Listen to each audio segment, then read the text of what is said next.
Hello again guys, welcome to our another edition of Lutuing Pinoy Abroad with Almer and Desiree in our YouTube channel. Today, I'll be going to show you how to cook pork menudo or Filipino pork stew. By the way guys, most of our viewers are non-subscribers, so consider giving us a follow by subscribing. It's free and it will help us continue to grow our YouTube channel. Thank you very much. Now, here are our ingredients. Marinated pork cut in chunks, carrots, potato, raisin, pork cube, tomato sauce, chickpeas and garden peas. We also need onion and garlic for sauteing,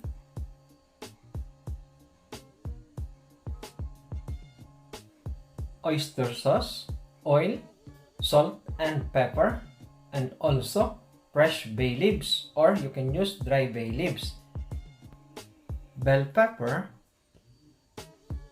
pork liver, sausage or hot dog.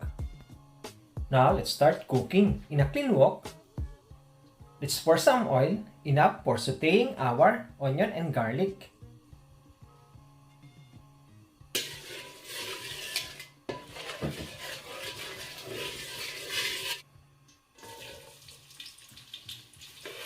We'll saute the garlic until golden brown, then followed by the onion.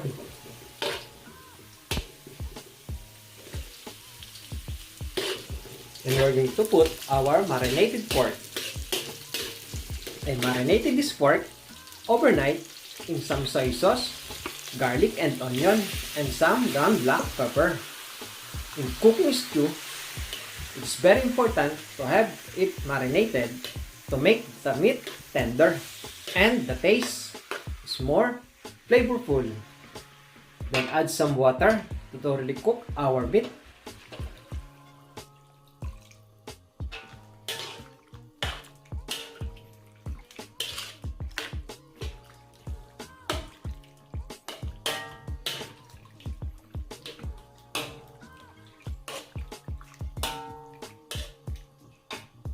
Then cover it and leave it cook for about 20 to 25 minutes.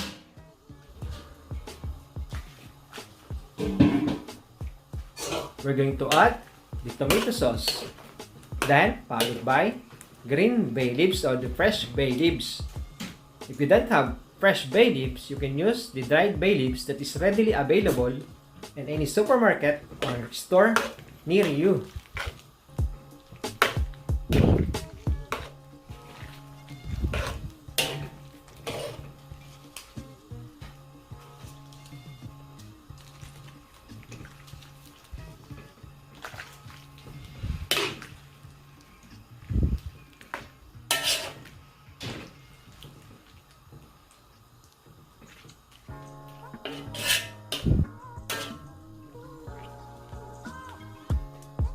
Then the oyster sauce,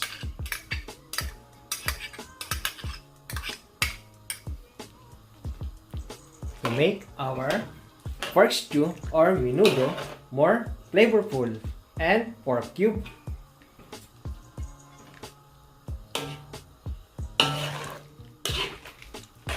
Or you can use pork stock instead of water. Then season with ground black pepper, salt,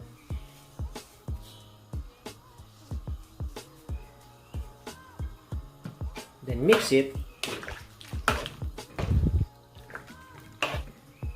Then we're going to put back the lid on our wok and leave it for at least 10 minutes to reduce the sauce before adding other ingredients.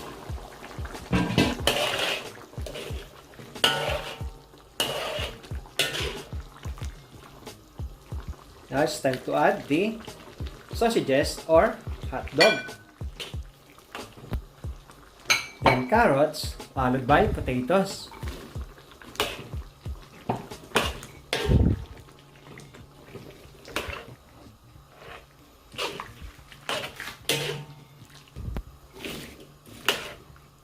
Then the pork liver. I usually put the pork liver late part of the cooking process so that it will not give a grainy consistency and irony taste on the meat.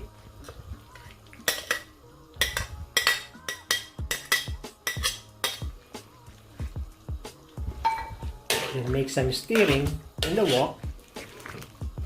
Then before adding our other left ingredients like the raisin, bell pepper, garden peas, and chickpeas.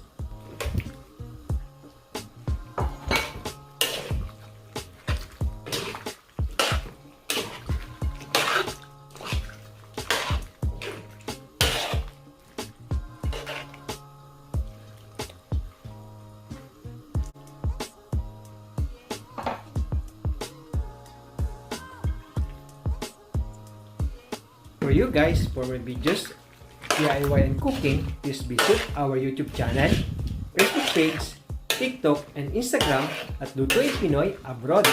Also, you are feel free to comment, share, like, and suggest to improve our channel. Thank you very much.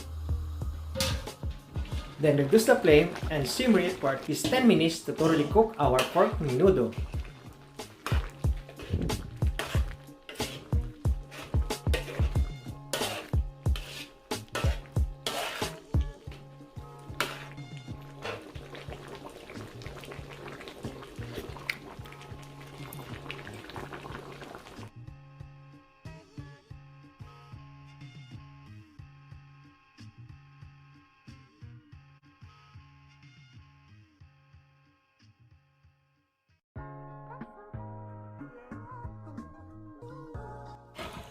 Now it's ready to transfer in a dish before serving.